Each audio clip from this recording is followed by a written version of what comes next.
Pagi hari ini kita ingin menyampaikan press release. Kebetulan yang di sebelah saya sudah hadir Pak Kepala Kanwil Provinsi Jawa Timur, Direktur Jenderal Perbendaharaan, Bapak Tokit. Selamat pagi Pak Tokit. Saja Bapak. Alhamdulillah. Ya, syukur bahwa kita semua dalam lindungan Tuhan. Nanti kita ke depan sekitar 20 menit, 15 menit Pak Kanwil ya. Jadi menjelaskan, Pak Kanwil menjelaskan tentang perkembangan baik realisasi maupun pendapatan yang ada di Jawa Timur ini, serta program pemulihan ekonomi nasional yang ada di Jawa Timur. Bagaimana sih perkembangan selama ini dalam 1 bulan ini, apakah dana yang sudah digelontorkan oleh pemerintah pusat yang besar itu, kenapa kok tidak menyentuh masyarakat, atau apakah sudah sampai di mana gitu dana yang sebesar itu. Nah, Bapak-Bapak lah nanti yang sebagai kontrol di bawah masyarakat bahwa oh dana ternyata sebesar ini yang dari ini. Saya kira tidak memakan waktu lama, kami serahkan kepada Pak Kanwil kami untuk menyampaikan press release di bulan Juli ini. Monggo waktu kami serahkan Pak Kanwil. Baik. Khawatir suaranya nggak sampai. Terima kasih Pak Epi Sumanto, Kepala Bidang BPA 1, Kantor Wilayah Direktur Jenderal Perbendaharaan Provinsi Jawa Timur. Assalamualaikum warahmatullahi wabarakatuh. Selamat pagi, salam sejahtera bagi kita semua. Om Swastiastu. Rekan-rekan media, terima kasih atas atensinya, perhatiannya, dan kehadirannya pada kesempatan pagi hari ini dalam rangka MMU. Kita memulai MMU, Monthly Media Update. Jadi kita akan memberikan update kepada media setiap bulan tentang perkembangan kinerja implementasi kebijakan fiskal pemerintah di wilayah Jawa Timur. Insya Allah hari ini saya tidak akan berbicara panjang, kecuali nanti kalau di dalam tanya jawab akan berkembang banyak pertanyaan-pertanyaan dari rekan-rekan media semuanya. Saya berusaha merespon apa yang disampaikan oleh rekan media pada kesempatan press conference bulan yang lalu, supaya nggak bingung. Jadi rekan-rekan media, selama bulan Juli tahun 2021 kemarin, kami telah mencatat kinerja implementasi kebijakan fiskal pemerintah di wilayah Jawa Timur ini sebagai berikut ya, intinya bahwa realisasi belanja negara dari belanja Kementerian Negara lembaga atau anggaran Kementerian Negara lembaga itu selama bulan Juli terrealisasi sebesar 3,5 triliun rupiah atau 7,4% dari total pagu saat 47,32 triliun. Realisasi tersebut 0,86% lebih tinggi dari realisasi bulan Juni tahun 2020. Karena Juni ya dibandingkan dengan tahun sebelumnya. Namun dibandingkan dengan Juli tahun 2021 itu jauh lebih rendah, bahkan mencapai 23,7% lebih rendah dari bulan Juni tahun 2021, dari bulan lalu. Nah, realisasi bulan Juli ini didominasi oleh belanja pegawai ya, yang mencapai 52,57%. Sedangkan proporsi belanja modal hanya 12,2%.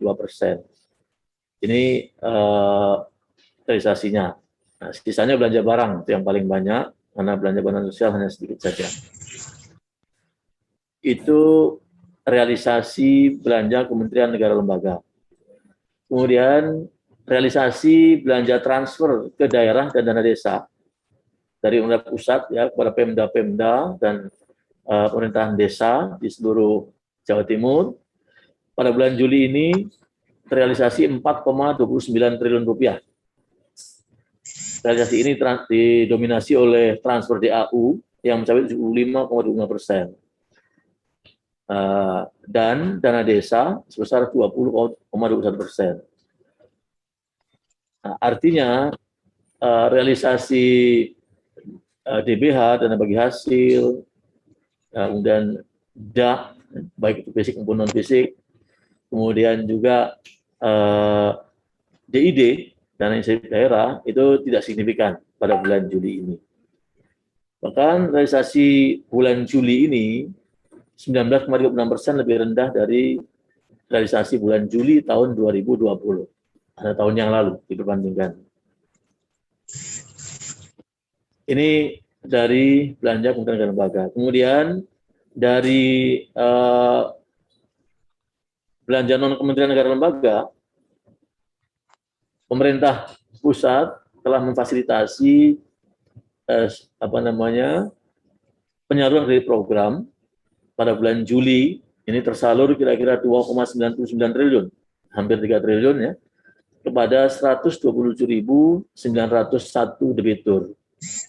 Ini saya kira cukup bagus ya, karena kalau 127,901 satu bulan, itu kalau dibuat 12 bulan, jumlahnya akan tentu mencapai 1,4 atau 1,5 juta lah kira-kira nanti ke depannya mudah-mudahan. Nah ini, kemudian dari sisi pendapatan, mana pendapatan tadi Pak? Dari sisi pendapatan, pada bulan Juli tahun 2021 ini, pendapatannya itu mencapai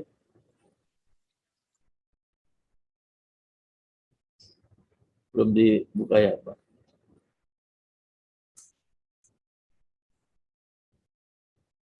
Untuk bulan Juli mencapai 14,03 triliun rupiah yang didominasi oleh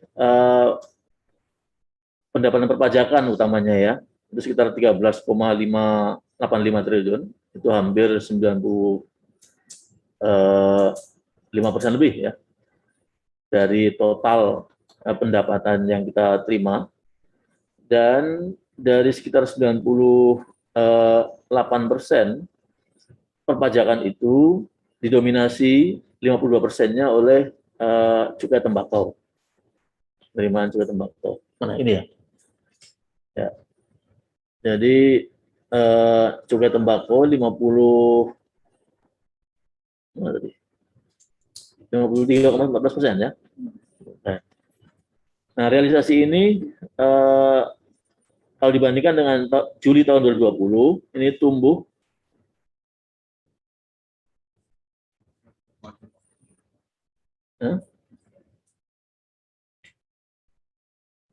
yang mana?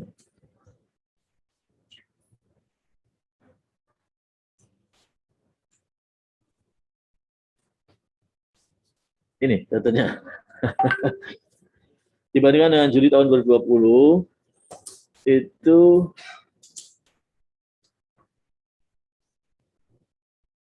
saya kira ini nggak keliru nih. Hah?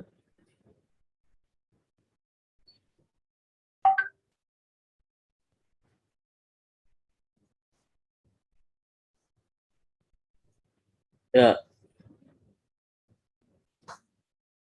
14,3 triliun ya. Kemudian kalau dibandingkan dengan tahun 2020 itu dibandingkan dengan bulan Juni tahun 2021 itu mengalami penurunan ya.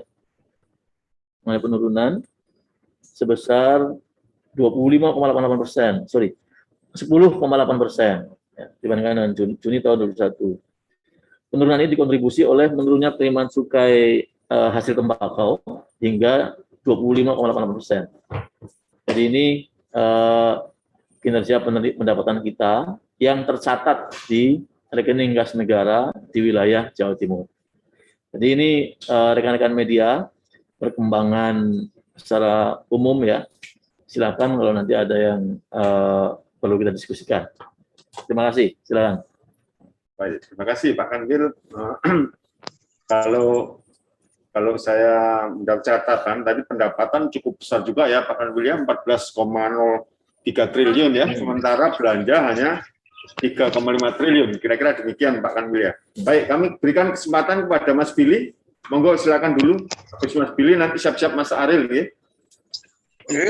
Mas Billy, silakan Mas Billy. Oke Pak, selamat pagi. Pagi. Saya penasaran aja Pak, mungkin kalau di KPW Perbendarahan ada nggak sih target pendapatan negaranya itu berapa tahun ini? Lalu dengan laju pendapatan sampai Juli ini, apakah masih optimis untuk bisa mendapatkan pendapatan tersebut? Ya, baik. Langsung ya. Terima kasih Pak Billy. Jadi kalau kita bicara optimis, kami justru optimis karena pendapatan tahun 2021 ini perkembangannya lebih baik dibandingkan dengan tahun yang lalu misalnya. Seperti yang kemarin kita sampaikan, secara total nanti angkanya itu sudah bisa kita ketahui. Sekarang sudah sekitar 9 triliun ya Pak Jen ya? Total pendapatan kita. Optimis Pak Juli, Pak Billy ya, insya Allah. Saya lihat kan di Juli itu banyak yang turun dibandingkan Juni 2021. Itu siklus tahunan atau memang ada pengaruh PPKM di sana Pak ya? Ya, apa namanya, kalau kita analisa, ini kan yang menurun cukai hasil tembakau ya. Cukai hasil tembakau ini secara keseluruhan masa pandemi, itu tidak terdampak signifikan. Bahkan kalau kita lihat Pak Billy, selama tahun 2020, di mana seluruh penerimaan negara komponennya itu mengalami kontraksi, cukai hasil tembakau ini masih naik. Tahun 2020 itu masih memiliki kenaikan sekitar 1,1% dari tahun 2019. Jadi di tengah pandemi itu, tembakau itu masih naik. Jadi apa namanya? Ini cuman bulanan aja ya, karena siklus bulanan mungkin delivery-nya barangkali itu mungkin masalahnya.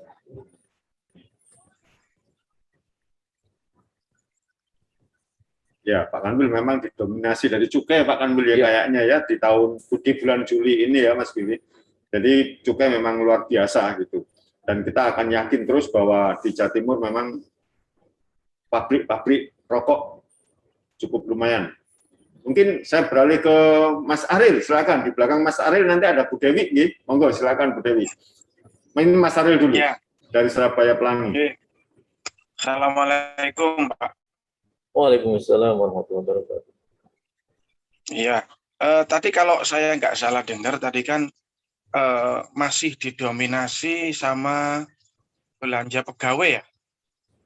Betul. Belanja pegawai masih lebih besar. Iya.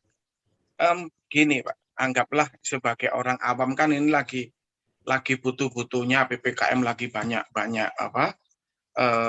refocusing anggaran untuk masyarakat, terutama yang menengah ke bawah, dan saya kira menengah ke atas juga banyak yang kena dampak ya Pak ya.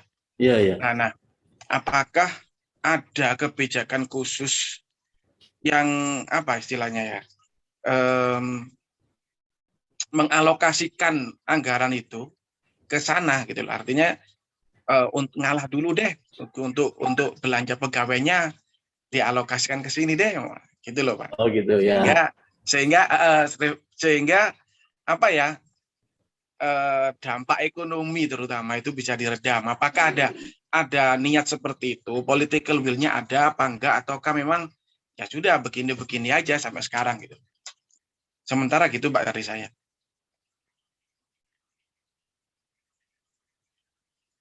Halo Pak. Dengar ya Pak? Sempat terputus, sini masuk. Monggo, silakan dilanjutkan. Ya, maksud saya seperti itu. Jadi apakah selama ini sudah ada refocusing anggaran untuk belanja pegawai dialokasikan untuk yang lain yang lebih penting untuk prioritas meredam dampak PPKM atau pandemi ini gitu loh Pak. Sehingga Baik. kok sampai detik ini kok belanja pegawai masih tinggi gitu loh. Gitu. Iya. Baik, terima kasih Pak Ariel. Mungkin mau dijawab Pak Kanwil, kira-kira apakah di tahun ini dengan adanya PPKM ini ada kenaikan gaji atau apa gitu ya? Nah, apakah mungkin itu dilakukan kira-kira gitu Pak Ariel ya? Apakah Monggo, mungkin silakan, juga Pak. bisa dikurangi Pak? Dikurangi. Bisa dikurangi juga untuk alokasi yang lain gitu loh.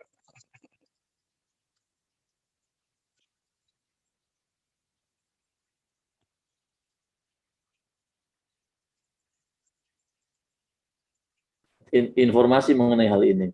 Jadi pertama, bahwa belanja pegawai ini adalah bagian dari, mohon maaf saya bahasakan penyelamatan negara ya Pak Ariel ya. Makanya prinsipnya pegawai negeri itu belanja gajinya mendahulu Pak Ariel. Jadi sebelum dia bekerja udah dibayar gajinya ya, itu begitu. Kenapa? Karena logikanya sama dengan kita di pesawat itu Pak Ariel.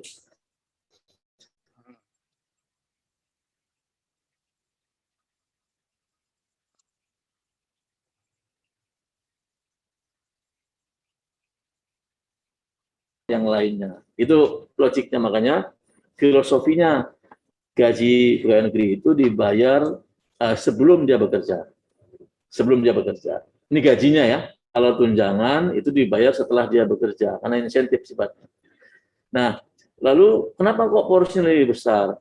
Perlu saya sampaikan, mungkin tadi ada penggambaran dari Pak Epi yang membuat kita mislead, jangan-jangan. Yang saya ceritakan didominasi oleh belanja pegawai, itu adalah belanja Kementerian Negara Lembaga, Pak Ariel ya. Belanja Kementerian Negara Lembaga di wilayah Jawa Timur. Jadi itu adalah belanja untuk membayar para pegawai negeri, ya, kemudian polisi, TNI, dan lain-lain, itu di wilayah Jawa Timur sebesar sekian. Kebetulan realisasinya itu pada bulan ini itu 52,sekian%, mendominasi. Ada nggak belanja-belanja untuk orang yang terdampak pandemi? Ya, banyak sekali. Nah, yang pertama nanti kita lihat dari misalnya BLT dana desa. Tadi kan saya sebutkan ada belanja TKDD ya, transfer ke dana desa. Itu jauh lebih besar realisasinya dibandingkan dengan realisasi belanja Kementerian Negara Lembaga di wilayah Jawa Timur yang direalisasikan melalui kantor kami di Jawa Timur ini. Jadi dari TKDD, dari BLT dana desa itu sudah ada. Nanti dari Kemensos yang diturunkan langsung dari Jakarta ke sini melalui PKH ya, sekian banyak KPM itu dalam konteks PCPEN itu juga direalisasikan. Besar sekali itu. Kalau kita lihat angka PCPEN itu tadi belum saya sampaikan ya. PCPEN itu dirasakan Jawa Timur cukup besar, sudah lebih dari 12 triliun di Jawa Timur. Jadi para KPM, keluarga penerima manfaat, ya, baik itu KPM BLT dana desa, KPM PKH, KPM BLT bansos, ya, kemudian KPM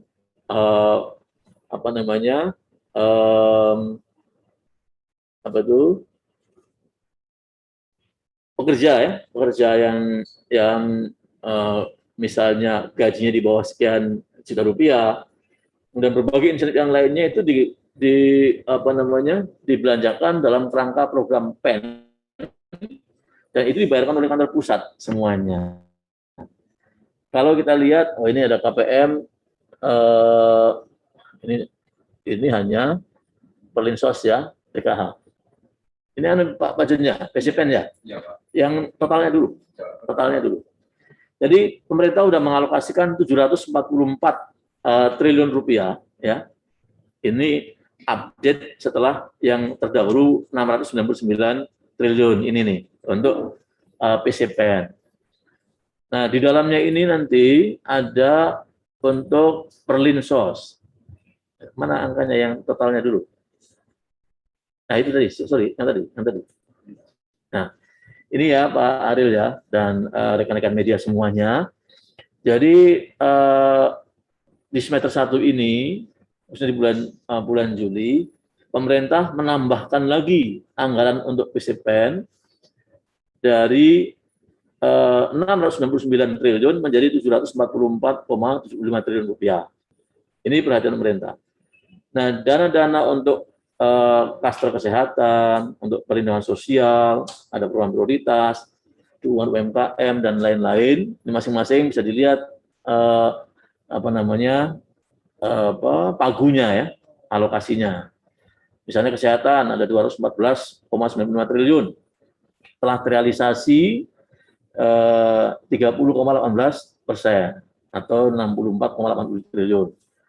Kemudian perlindungan sosial itu pagunya 187,84 triliun, itu realisasinya sudah 48,09%. Lalu ada dukungan UMKM, pagunya 161,2 triliun, itu realisasi 32% atau 61,2 triliun. Kemudian insentif usaha, pagunya 62,83 triliun, realisasi 71,7%. Lalu program prioritas, ini padat karya dan sebagainya, untuk ketahanan pangan, itu pagunya 117,94 triliun, telah terrealisasi 40,12%. Ini secara nasional. Nah, pertanyaannya kemudian di Jawa Timur seberapa? Nah, coba Jawa Timur, Pak Junaidi. Mana Jawa Timurnya? Ini contoh ya. Contoh ini adalah Perlinsos di wilayah Jawa Timur. Ini dari PKH. Triwulan 1 itu KPM-nya sama ya. Triwulan 1, triwulan 2, nah, triwulan 3 ini baru terrealisasi 814,73 miliar nih ya. Triwulan 3 itu artinya ya bulan Juli. Karena triwulan 2 itu kan April, Mei, Juni. Triwulan 1 tentu Januari sampai dengan Maret. Jadi triwulan 1 itu terrealisasi 1 triliun di wilayah Jawa Timurnya, kemudian triwulan 2, triwulan 3 ini sudah 814 miliar rupiah. KPM-nya untuk PKH itu 1,64 juta ya. Itu sekitar segitu. Nah, kemudian coba yang lainnya selain PKH. Enggak, selain PKH mana?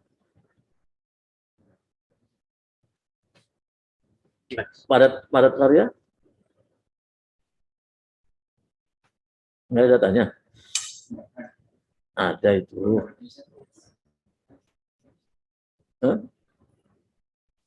Enggak dibuat. Coba kesehatan. Kesehatan mana? Atau nanti filenya bisa dikirim ke kita, Pak. Oh, siap. Bisa buat kita iya. data bahan untuk nulis. Ya, baik. Terima kasih Pak Ariel ya. Nanti kita update ya. Ada semua datanya itu. Nah, berapa bagian-bagian ini. Jadi, dana tadi Pak Ariel itu tidak direalisasikan melalui 15 KPN kami, tidak. Realisasinya itu dibayarkan melalui KPN di Jakarta. Kenapa? Karena apa nih? Nah, ini kartu prakerja misalnya ya. Ini Jawa Barat, nah Jawa Timurnya. Jawa Timur ada 203 ribu orang dengan 720 miliar rupiah misalnya. Ada nih data. Jadi dilihat dari sana melalui channel-channelnya kementerian di sana, misalnya Kementerian Sosial, itu disalurkan melalui polanya seperti apa mereka punya. Kemudian kalau dukungan UMKM, misalnya BPUM ini, bantuan untuk modal usaha UMKM, itu disalurkan biasanya melalui perbankan, disampaikan kepada UMKM ya. Kemudian kalau kartu prakerja itu melalui BPJS Tenaga Kerja ya, itu yang antara lain yang penyalurannya. Nah, kami kemudian mencatat ini. Ini sembako, sembako di Jawa Timur ini kan? Ya, Jawa Timur ada semua. Jadi di luar bagian-bagian ini, yang tadi itu hanya realisasi Kementerian dan Lembaga di wilayah Jawa Timur itu adalah realisasi dari anggarannya satuan-satuan kerja Kementerian dan Lembaga yang ada di Jawa Timur, apakah itu ya Kementerian Keuangan, Kementerian Kesehatan. Kementerian Kesehatan itu punya juga di sini rumah sakit Lawang misalnya, itu RSUP Pak, itu dibiayai. Nah dari gajinya mereka itu antara lain. Kemudian misalnya ada punya Poltek, punya banyak sekali ya instansi yang ada, ya kepolisian dan lain-lain, termasuk Rumkit misalnya, rumah sakit Bayangkara, rumah sakit TNI, itu semua didanai melalui program yang tadi, melalui pencairan di KPPN kami yang 15 tadi. Jadi masih banyak yang cairnya dari Jakarta langsung. Baik, silakan. Sangat besar sebenarnya Pak Kanwil ya, 744 triliun ya. Ya makanya tadi Pak Epi nggak boleh melihatnya hanya 3,4. Harus dijumlahkan berapa belanja Kementerian Negara Lembaga, berapa transfer ke daerah dana desa,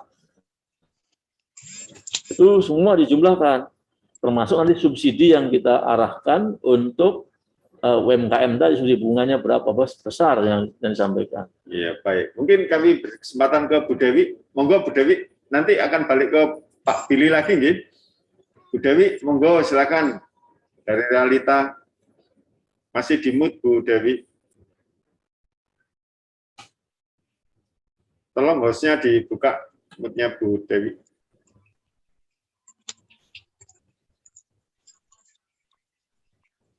Skip dulu aja Pak, mungkin dia lagi di samping apa gitu. Baik. Pak Billy atau kembali lagi ke kesempatan? Monggo silakan Pak Billy. Iya Pak. Dilihat paparan pas waktunya Mas Ariel, saya sebenarnya tertarik dengan itu Pak. Insentif buat pengusaha, lalu padat karya. Sebenarnya kalau di Jatim bagaimana sih Pak penyalurannya? Karena kan kalau saya bincang-bincang dengan pengusaha itu, mereka mesti mengeluhkan tentang kinerja mereka dan mengharapkan ada bantuan yang lebih. Kalau dari pemerintah sendiri sebenarnya bagaimana sih penyaluran insentif, stimulus, dan juga mungkin yang tadi pendapatannya Pak ya soal penyaluran program kredit itu apa saja Pak? Boleh dipaparkan? Ya. Baik, jadi program pertama adalah insentif usaha ya. Coba ditayangkan lagi. Nah, insentif usahanya apa yang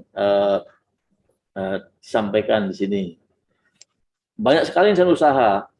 Cuman biasanya yang misalnya perpajakan dan lain-lain ya, itu biasanya tidak banyak diekspos di sini. Termasuk dalamnya yang baru saja kita dengar di launching oleh Ibu Menteri Keuangan juga adalah subsidi ya terhadap sewa tempat sampai bulan Oktober 3 bulan ini kan, itu antara lain. Nah, bagaimana cara membayarnya, realisasinya? Nanti itu akan disampaikan kira-kira siapa saja yang menyewa tempat pada waktu itu, misalnya UMKM dan sebagainya. Nah, dilaporkan itu melalui, kalau di daerah melalui dinas operasi UMK, kemudian nanti naik ke tentu di Kementerian Koperasi dan usaha kecil menengah ya. Ke sana nanti kemudian akan dibayarkan.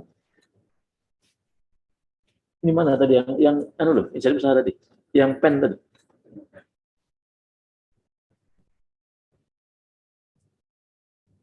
Insentif usahanya mana?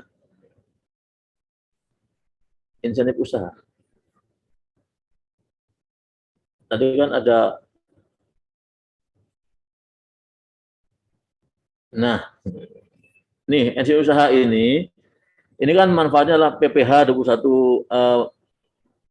pasal 21 ya, yang loh mana lagi? Yang tadi loh Pak. Lagi saya baca itu Pak.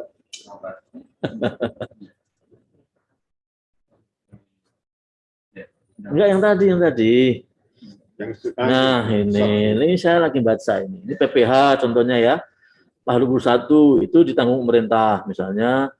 Kemudian ada pembebasan PPh pasal 22 impor. Kemudian pengurangan angsuran PPh 25 ya badan. Kemudian ada pengembalian pendahuluan PPN. Kemudian ada penurunan tarif. Ini semuanya perpajakan ini dan biaya masuk ini ya. Apa namanya? Insentif usahanya. Insentif usaha ini biasanya bagi pengusaha-pengusaha ya tadi yang sudah besar ya. Kalau insentif untuk UMKM atau korporasi ya tadi dukungan UMKM dan korporasi ini ada bantuan pelaku usaha mikro BPUM tadi ya. Kemudian ada IJP UMKM ya. Kemudian ada juga IJP korporasi. Lalu ada penempatan dana pada BPD. Kita juga dapat penempatan dana di BPD kita ini sudah yang kedua ini. Mudah-mudahan yang ketiga berikutnya ini. Di situ nanti BPD menyalurkan kredit dengan bunga yang jauh lebih murah dibandingkan dengan yang biasanya. Kemudian ada subsidi bunga tadi untuk pelaku UMKM yang mendapatkan fasilitas kredit usaha rakyat atau KUR. Yang tadi saya katakan jumlahnya bulan Juli ini mencapai 127.901 debitur. Itu termasuk yang ini. Jadi ini dari sisi insentif dukungan kepada para pengusaha ya. Itu Pak Billy tadi ya, Pak Billy ya. Gimana Pak Billy? Ada yang mau disampaikan? Ya Pak, mungkin yang nanti saya minta kalau ada datanya mungkin Pak. Ya. Nasional semua Pak ya. Kalau untuk di Jatim kira-kira yang menerima insentif-insentif ini dan dukungan UKM. Ada BPUM loh, ada BPUM Jatim. Ini apa ini? Jangan gangguin dulu deh ini. Ya, BPUM. Nah, ini untuk BPUM ya di Jawa Timur itu ada 1,36 triliun 1,36 juta ya dengan nilai 1,639 triliun rupiah itu sudah disalurkan. Penyalurannya melalui siapa untuk BPUM ini? Tadi saya katakan itu melalui sistem perbankan yang mengetahui tentu saja siapa saja pengusahanya, ya, usaha kecilnya, UMKM-nya. Nah, mekanismenya ya tadi diusulkan oleh dinas koperasi UMK, ya, antara lain kemudian nanti akan disampaikan ke pusat, diverifikasi, kemudian dibayarkan melalui perbankan. Itu kira-kira Pak Billy ya. Jawa Timur ada nih, yang paling tinggi ini Jawa Barat ya. Jawa Barat itu mencapai 3 triliun, 2,5 juta orang. Jawa Timur kedua, ketiganya kemudian Jawa Tengah ya. Siap Pak, terima kasih nggih. Terima kasih. Ya, rupanya Pak Billy bahwa insentif pengusaha ini bukan dikasih duit gitu ya kayaknya ya, tapi diberikan pemotongan. Nah, kalau ini kasih duit nih, ini kasih duit kalau yang ini. Kalau yang ini ya, ya. Nah, gitu Pak G. Tapi yang tadi kan ada pemotongan PPh, pasal 21 PPN gitu ya, termasuk penurunan tarif gitu ya Pak Billy G. Nah. Pak. Baik, mungkin Bu Dewi, saya ingin nyapa Bu Dewi dulu. Monggo Bu Dewi, masih Lagi sibuk ya, nggak apa-apa. Lagi sibuk ya. Baik, saya ke Pak Aril lagi. Pak Aril, monggo Pak Aril. Silakan kalau ada pertanyaan. Ya, Pak, apa ini mungkin pertanyaan yang basic ya?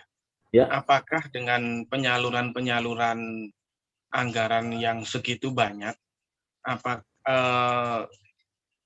Kanwil ini punya sejauh mana kewenangan untuk mengontrol itu? Apa memang fungsi kontrol itu bukan di Kanwil atau gimana? Soalnya kan kita tahu penyelewengan itu pasti ada gitu. Ya. Iya, itu. Baik. Terus yang kedua ini ya. Yang kedua ini, Pak. Saya kok belum pernah dengar misalkan ada insentif apa buat jurnalis gitu. Ya, ini Bagus. ini perlu diusulkan ini. Nah, iya, mumpung ya tak ngomong di sini gitu. Siap Ariel, nanti kita. Jadi kalau apa namanya kontrol dari kami itu sepanjang yang disalurkan melalui kantor-kantor kami di Jawa Timur. Kami punya 15 KPPN ya yang tersebar di wilayah Jawa Timur. Di Surabaya ada 2 KPPN, Surabaya 1, Surabaya 2, kemudian ada di Madura, di Pamekasan, ada di Banyuwangi, Pacitan, Malang, dan lain-lain. Itu kita bisa kontrol, artinya bisa kita ketahui secara langsung. Tetapi kalau dana-dana yang tadi disalurkan secara terpusat, itu kita diberitahu saja, diberitahu bahwa ini datanya seperti ini. Nanti konfirmasi, kita bisa konfirmasi juga ke sini. Jadi tujuannya adalah supaya kita aware bahwa sedemikian rupa datanya ya.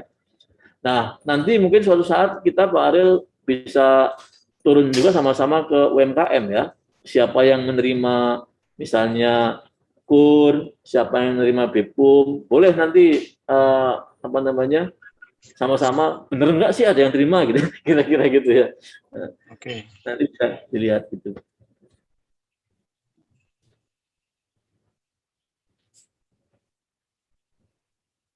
Itu yang tadi ya. Untuk insentif bagi jurnalis nanti kita sampaikan nih.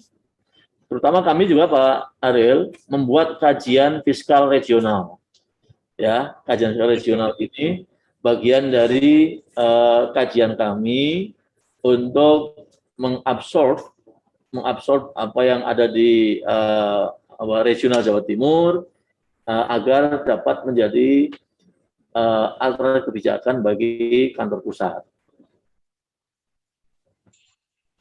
Mungkin nanti kapan kita bisa diseminasi mengenai KFR ya bersama jurnalis. Oke, Pak. Siap. Ya, Pak Ariel, nanti ada undangan khusus untuk turun bersama-sama dengan Kanwil kayaknya, Pak. Kayak ke daerah desa-desa atau apa, biar Pak Ariel langsung tahu dan bisa menulis. Saya lihat Bu Dewi sudah muncul ini. Selamat pagi Bu Dewi. Suaranya bisa dimasukkan Bu Dewi. Nah, monggo Bu Dewi kalau ada pertanyaan silakan. Sudah jelas ya Bu Dewi ya. Suara masih di mute Bu Dewi.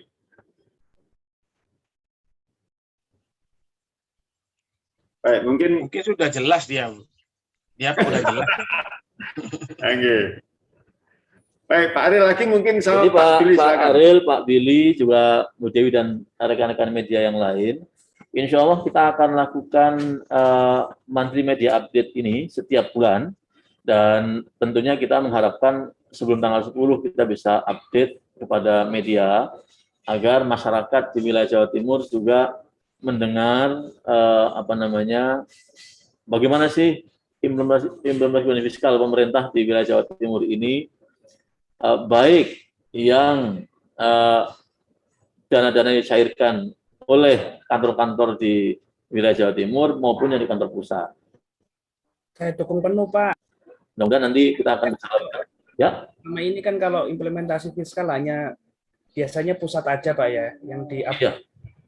Ini saya jujur baru pertama kali tahu kalau ternyata fiskal juga ada update-nya dari daerah gitu loh, Pak. Ada. Bahkan kami ada nggak Pak Jun yang kerangka itu, yang tiga channel. Saya ingin menunjukkan kepada rekan-rekan media, mungkin barangkali yang lalu belum terlalu jelas ya. Jadi secara prinsip sebenarnya di luar dari belanja-belanja yang dilakukan secara terpusat tadi, itu dana APBN juga turun ke daerah itu melalui 3 channel. Ada channel TKDD tadi, transfer ke daerah dan dana desa. Lalu ya ini. Ya. Jadi kalau kita lihat APBN kita itu kan 2.750 triliun ya. Waduh, mana ini?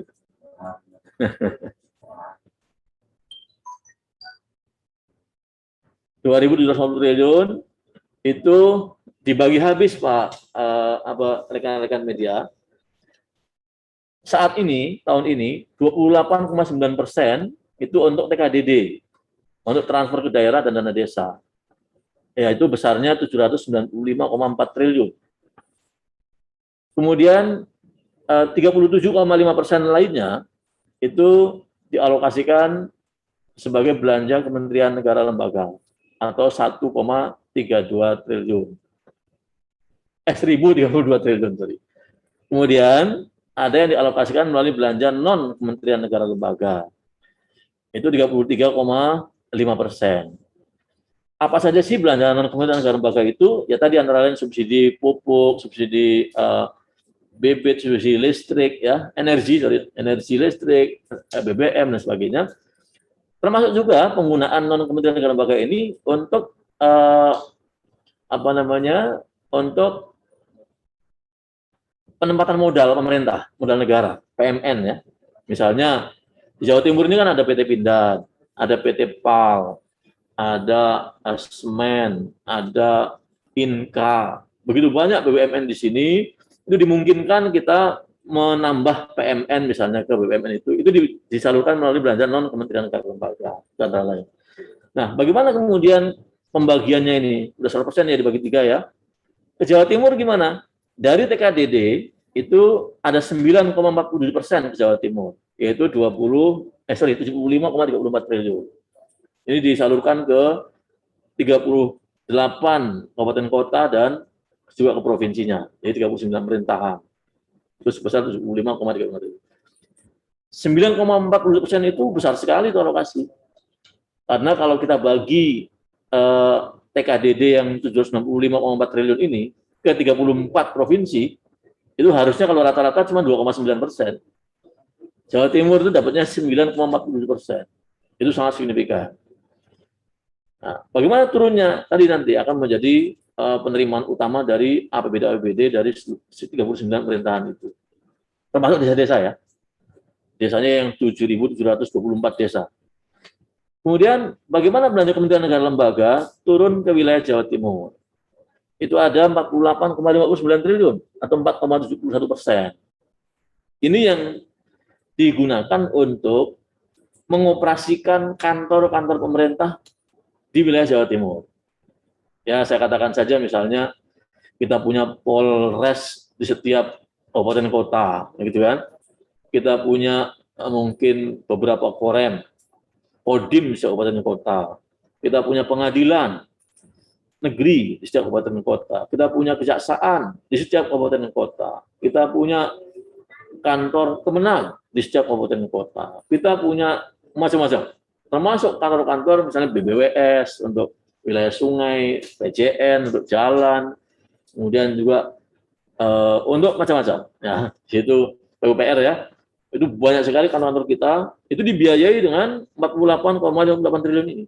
Nah, di dalamnya nanti ada belanja pegawai tadi yang dibelanjakan. Nah, itu turun ke wilayah Jawa Timur. Jadi kalau dari saluran TKDD dan belanja Kementerian Negara Lembaga saja, itu sudah tersalur kira-kira 123,92 triliun di wilayah Jawa Timur.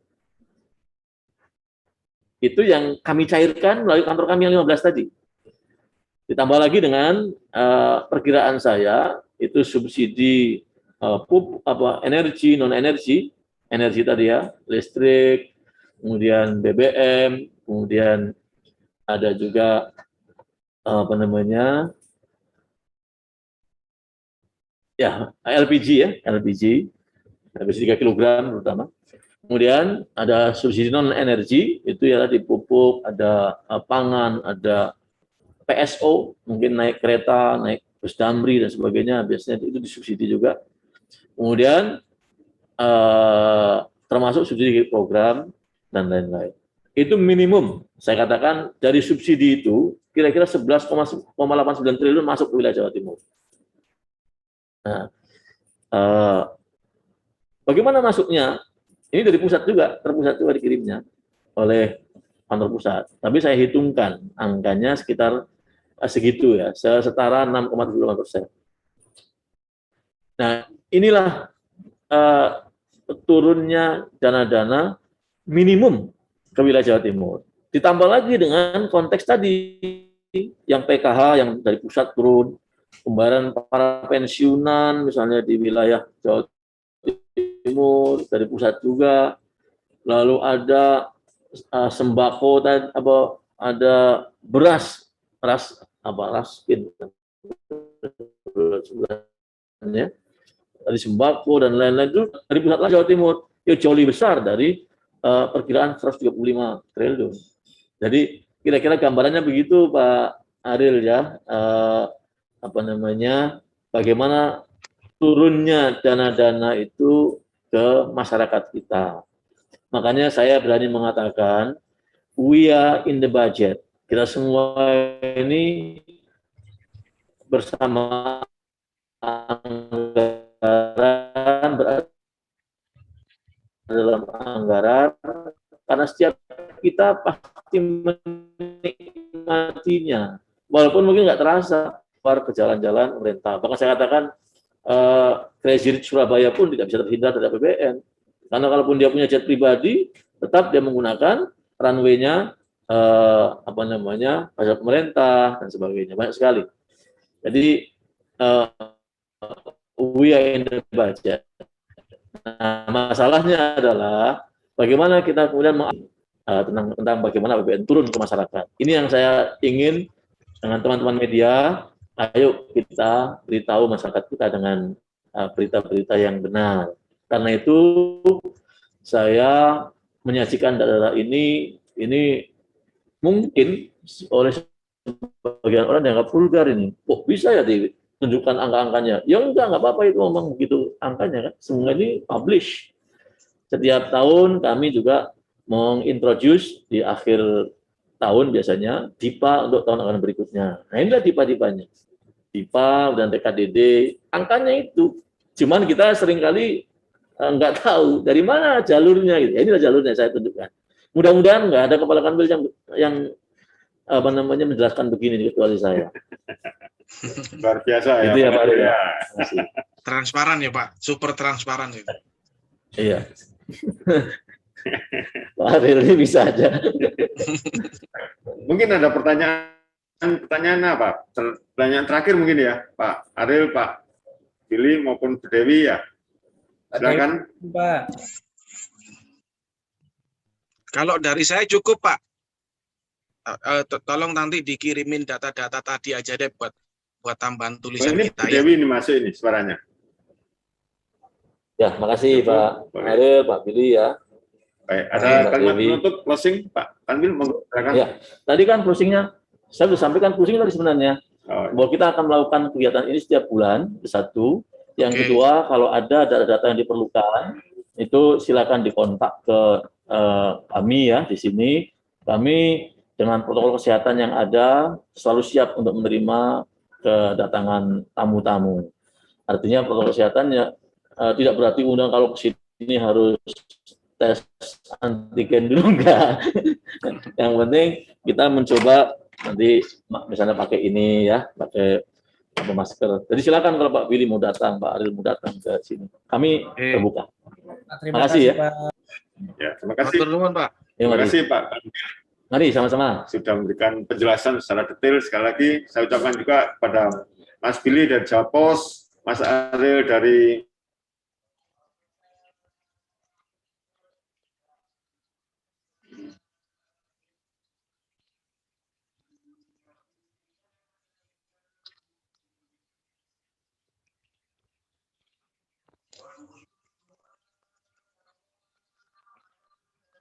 2021 telah disampaikan oleh Pak.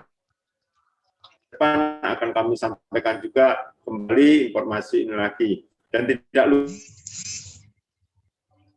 lupa bahwa kami mempunyai tagline yaitu persaudaraan masyarakat Jawa Timur. Saya kira itu yang bisa kita sampaikan, kita bersama-sama membangun masyarakat di Jawa Timur ini untuk bersama-sama maju dan menuju ke tingkat kesejahteraan secara keseluruhan. Saya kira itu, terima kasih, kami ucapkan selamat pagi, dan wassalamualaikum warahmatullahi wabarakatuh. Waalaikumsalam.